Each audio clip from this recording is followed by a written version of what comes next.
Hi, I'm Jane Hutchin, and in July 2010 I created 1+1, and up until September 2019 recorded nearly 500 interviews. In this series, I'm bringing together my top 10. They're the conversations which have taken me by surprise or somehow had an impact on me. I hope you enjoyed this interview with designer Jenny Kee.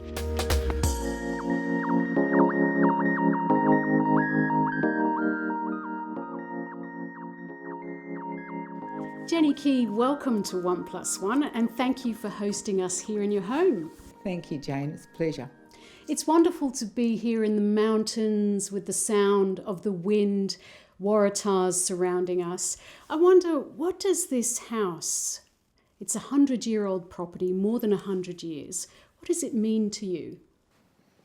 Well, it was a derelict house when we saw it, and you could put your fingers through the walls, but it had this magnificent view, and Danton and I just fell in love with it.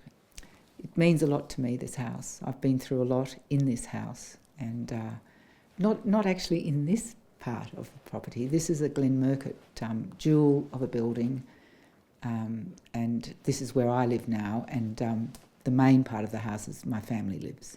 You were actually born by the ocean. Who doesn't love the ocean? But you've moved to the mountains. Do you see this dichotomy almost in your personality as well?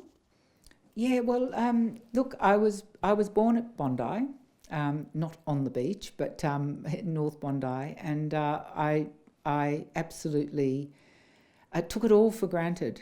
The fact is that I went to Dover Heights School and Bondi Beach Public, and then Dover Heights, and it had the most magnificent views, 360-degree views of the harbour, everything. And none of us girls would even look. We never even thought that we were in, this special place. Wasn't until I came back from London that we went back to live in Bondi, but there was a calling to come to live up here. And that must be the northern Italian part, living next to the Alps. So the northern Italian part came from your mum. Your dad was descended from Chinese people who came to work the mines in Queensland. The gold mines, yeah. All the Chinese came from Guangzhou, from Canton. They went to either America or to San Francisco or to Australia through Bendigo and Cooktown, which is where mine came through Cooktown. So what did you feel when you were young with your brothers and sisters going to school? Did you feel like a diamond in the rough, or did you feel like an outcast? Australia was quite racist in the 50s. And I was, my brother was very, he copped it because Mum used to dress him up to look like a little private schoolboy, but we actually went to Bondi Beach Public School, and it was pretty rough. So I watched, and I could see that I had to develop a personality that would cope with being different, and I just made people like me, regardless of what. And I just think that children, they do. If you've got a personality that overrides, the colour of your face, they accept that. What kinds of things did you do? I was pretty tough. I actually became quite tough, but I was also quite funny. And as I grew older, I realised that I was actually quite different to most other people, and I saw it as an asset, especially when I sort of became a teenager. I saw that being Asian, slit-eyed, was an asset. So, the boys liked it. And, I guess I just, I used it. I used everything that I had to turn it into a positive. So what made you rebellious as a kid? Well, I was very creative, and in school. It was okay while I was at primary school, but when I got to high school, I wasn't encouraged really in my art, which was what I was good at. And so I became quite rebellious. I wasn't very good. I couldn't read. I don't think I was dyslexic, but I just did not, I couldn't read words so well. So school was a no-no. I left very young. I still was 15 when I left. Wow. And you went to East Sydney Tech? Yeah, and then I didn't last there for that long either, because I did dress design and it was pretty boring curriculum. You know, they'd had you making beautiful little blouses and all I wanted to do was design and make, you know, fantastic outfits, and yeah, because that's what I was good at. And I was really I had a lot of style, which I developed from Mum, because she was obsessed with clothes, and she sort of, that's where she really was, you know, my kindred spirit. She would take me shopping to look for the right fabrics, and then I had a dressmaker who'd make all my clothes, but to my design, which was a wonderful thing to have when you're a very young girl, you know, like 13, 14. And as I got older, I never sewed. I don't knit. I just love designing. So when you were in your teen years, Australia was known at the time as being quite, I think Barry Humphries described it as something like Laminex. It was kind of clean and easy to keep clean, but it wasn't a great creative place. A lot of people left for the UK at that time. But here on our shores, up comes the Beatles, and they changed a lot of people's lives in different ways. How did you respond to them? Well, you know, these four boys came to town, and they were the first, I think, really, of mod. And they were pretty boys, as opposed to, you know, footballers or, you know.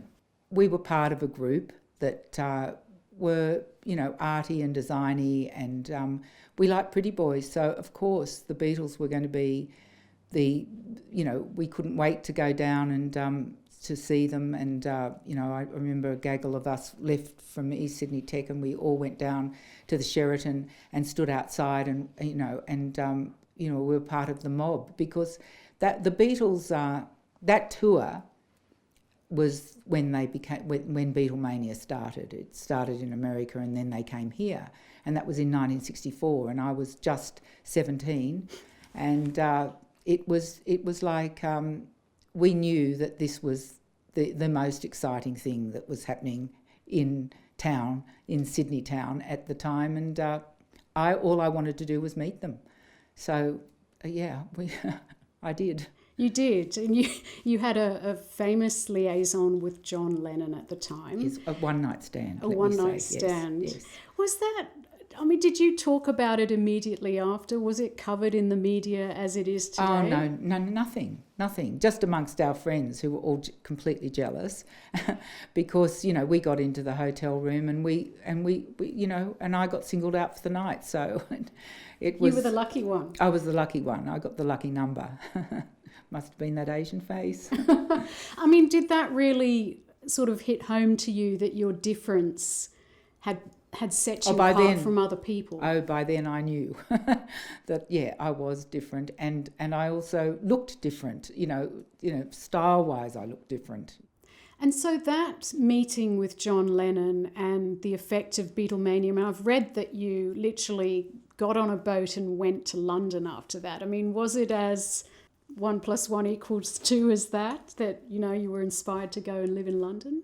Yeah, that's all of us young girls wanted, was to get to London, because we knew that that's where the action was.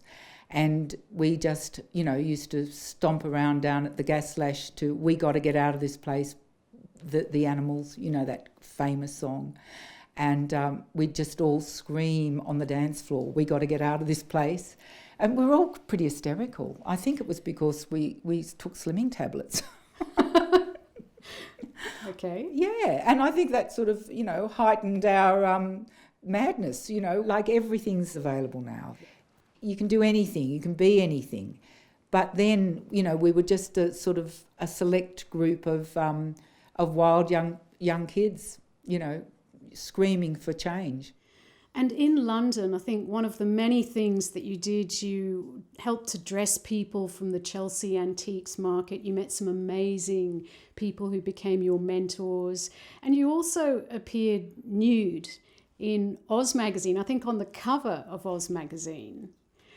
When you think back to those times now, what was it that Richard Neville and Oz magazine and the whole Australian movement down in London, what was it that you were sparking there? We'd broken free. And, if Australia was a very staid place to live, so was most of England. So, we just went to a bigger group when we went to England, and it was the group called the Underground. And I always say, I come from the land of Oz and Bondi is in my body.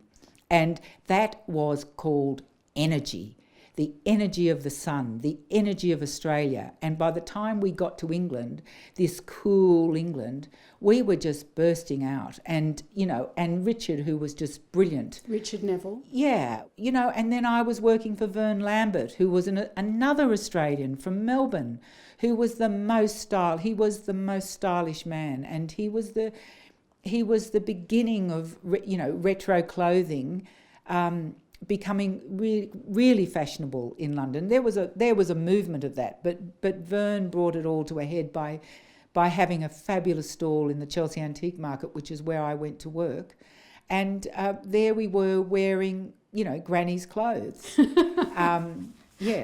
Granny's clothes, taking that acid trip. Granny takes a trip. There was a shop called Granny Takes a Trip. But everybody just couldn't get enough of that fashion, could they? You had people like Jimi Hendrix, Mick Jagger, everyone was coming through the doors. We dressed every pop star. You can just keep naming and I'll say, yes, dress them. But the best thing for me was dressing the girls, the girlfriends. Yeah, because they could be so louche wearing their, chiffons and 30s bias scarves and velvet capes and beaded dresses. But, for me, I was just always in love with embroideries and Indian and Guatemalan and just colour and textures in fabrics. That was what I loved. And as long as it had an amazing pattern, I didn't care whether it was for the 20s or from the 30s, but the pattern had to be really interesting. Because I can just hear the energy in your voice. And I know when you came back from London to Australia in the early 70s and opened up the boutique that you had with Linda Jackson, Flamingo Park, you had all this energy and all this inspiration, I suppose, from your time in London. And I think it's bizarre, but you went into chunky knitwear. Where did the inspiration for the knitwear come from? Was that from the Chelsea markets as well? Well, it was, because the very first piece of antique clothing that I ever bought was an unusual knit. And it had the signature of Richard Attenborough knitted into the jumper, with all his films also knitted into the jumper. And I bought it for 50p, and that was the beginning of me buying unusual knits. The fair old jumpers and the unusual other jumpers and the embroideries and the textures. That's what I loved. And we got the best of antique clothes. We got the best because Vern was friends with this woman who used to, she was a vet, and she used to get the rag and bone men to gather up the clothes from the stately homes of England. So we got the most exquisite clothes coming out of aristocratic houses. So you come back to Australia, you're designing these quite out there knits, knitwear, koalas, Princess Diana, Charles, David Bowie, all sorts of people from around the world. I mean, they were iconic. weren't they? They Yes. became iconic. But I just knew that I had to do something that was nothing that I'd seen in England, because it was such an original stamping ground to be working in this place, that I knew that I had to create something that was completely from this country, I thought, and Linda thought. We sort of fell in love with Australia, and so I thought, well, I'm going to create Australian knitwear that has iconic imagery on it. But it was so not self-conscious, and it was so not planned, really. We just went on our instincts and our love of coming back to this country. Like when I go away now and I come back to where I live in this beautiful Blue Mountains, I feel like I'm in my sacred place. And that's what I felt like after I'd come back from London. I was so excited to be back in Australia. And it really was the creative country. We did have Gough Whitlam. We did have a visionary leading the country. And the sky was the limit. It was like going to London. We were able to just break free. Well, coming back, we gathered what we'd learnt in London, and then we were able to break free in our own country. And there was something much more extraordinary for me to be gathering back and being back on my homeland. You had a partner, you had a daughter, you had this incredible business. Did you feel happy with everything you had at the height of your fame, I suppose you'd call it? You always want more. There's always something more that you want. It's called desire. It's a very dangerous obstacle to your life. Do you remember feeling that you wanted more? Well, you when you sort of, go to the top, what else? You just want to keep, having more of that and more of that and more of that. But, it's at some point it doesn't go right for you. And that's the big lesson in life, is when things go wobbly. And did you learn that lesson of things going wobbly? Yes. Well, my marriage fell apart. My daughter was 15 years old, and Michael had gone to live in Germany, and I wasn't so concentrating on my work anymore. I was having a bit of a midlife, and then I met Danton, and that was a big change in my life, and my life took another direction. Danton was Danton Hughes, the son of the art critic Robert Hughes, who didn't completely approve of the relationship. Did that make life difficult for you, or were you able to keep it outside what you had with Danton? Oh, it didn't make life difficult, because he didn't really see his father, hardly ever saw his father. So, it didn't really make life difficult. I know he didn't approve. His mum, who was my very close friend, did not judge us for 1 minute. I was Danny's friend, but I was also Danton's girlfriend. And we had a great relationship. We did. You turned to Buddhism, I think in the 80s was when you first became acquainted to it. Was that also through Danton? No, that's because I was searching. Having all the accolades and everything was never going to be enough for me. So I went searching, and I met a fantastic forest monk in Thailand who was my first Buddhist teacher, and he was just wonderful. And the simplicity of sitting in a cave and meditating and realising that life can be that simple was a great learning curve and lesson. Because in the 70s, you and your daughter had been involved in the Granville train crash, which killed more than 80 people, including people who were in the same carriage as you. Was that sense of difficulty in life, there'd been hardship and suffering, which I know you carried with you for a while, did you still hold that when you started with Buddhism? Well, I think the Granville train crash really made me turned me into a great seeker, and wanting to know why that I survived with 12 dead in my carriage and multiple people injured, and being able to save Grace's life. I think that that set me on a path of wanting to know why. So you were on this quite spiritual path. In 2001, your beloved partner Danton took his life. From all the spiritual practice that you had done, did you feel in any sense able to see through that really difficult time that you went through after his death? Just sitting on a cushion sort of wasn't enough for me then. That's when Tibetan Buddhism came into my life, and I had many teachings from many great masters. The Tibetan Book of Living and Dying became my Bible, and I went on that path. I went on the path of actively transforming my suffering through practices that I was starting to do in Tibetan Buddhism, and I feel that it helped me incredibly to change my way of seeing, looking at someone who isn't there anymore. That's a big lesson to learn.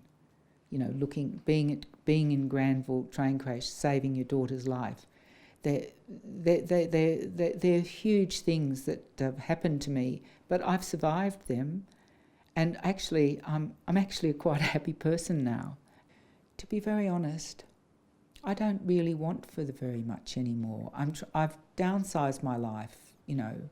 I've got this lovely Glen Murcutt building. Yes, it's a very beautiful building, but it's 2 rooms that I actually live in now, and I feel that I'm walking my talk. I actually am discarding and paring away and getting rid of excess. I'm going to be turning 70 in January. When you face that, do you feel joyful or do you feel worried? No, I just want to be able to be physically able to cope, because I got a lot of injuries from Granville. So I have to swim, yoga, walk. I do a lot of things, physio, hydro. I do a lot of exercise to keep me fit, because I did actually suffer incredibly at the age of 30. So now I'm 70.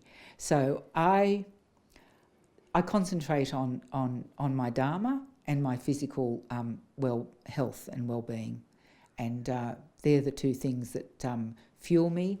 My family live with me now, and it's a wonderful thing to be like, in the old way with Asian people, with European people living in a compound with all of us. We're getting a baby puppy dog.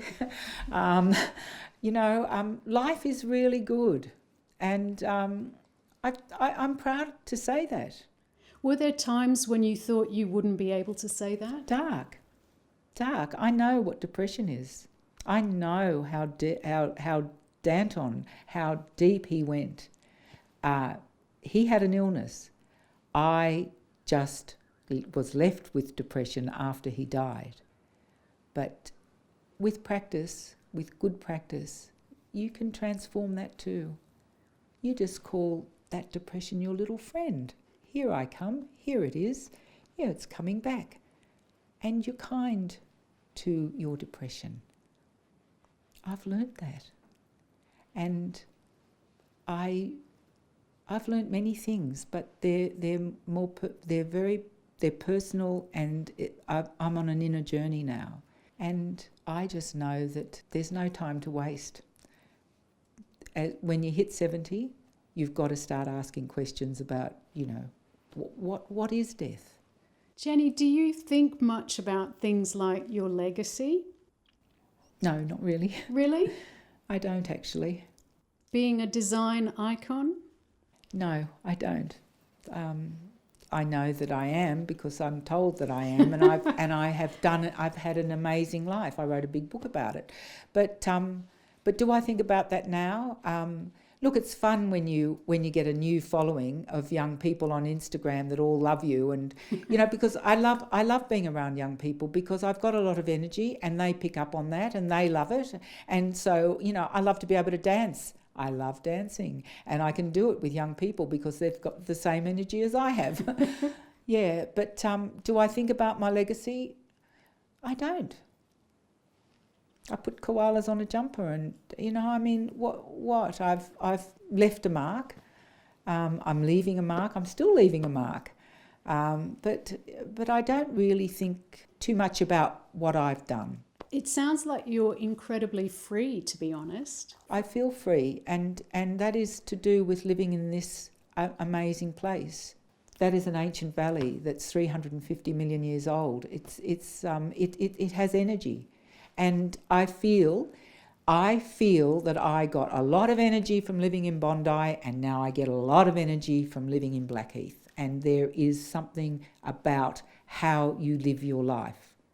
There is the sense of place, where you choose to live. I live in a community. I believe that small is beautiful. I run a tiny little business. I don't have an empire, and I'm really proud of that. Because I don't want to take millions of clothes to my death. I want to be free of all of it. Before I let you go, Jenny, what inspires you? What really inspires me? When I'm really at one, on this earth, sitting quietly, looking out, I get a lot of inspiration. I get a lot of inspiration. Buddha, when he got enlightened, touched the earth as his witness. I'm happy sitting on this earth because it is my greatest inspiration. Thank you so much for joining me on 1+1. You're completely different to how I imagined. I'm getting a bit soft and teary. Oh, thank you, Jane. It's just been wonderful talking with you. I've revealed myself yet again, but I feel I've revealed it to a very wonderful woman. Thank you. And that's one of my top 10. Thanks for watching. You can watch again on iView. See you next time.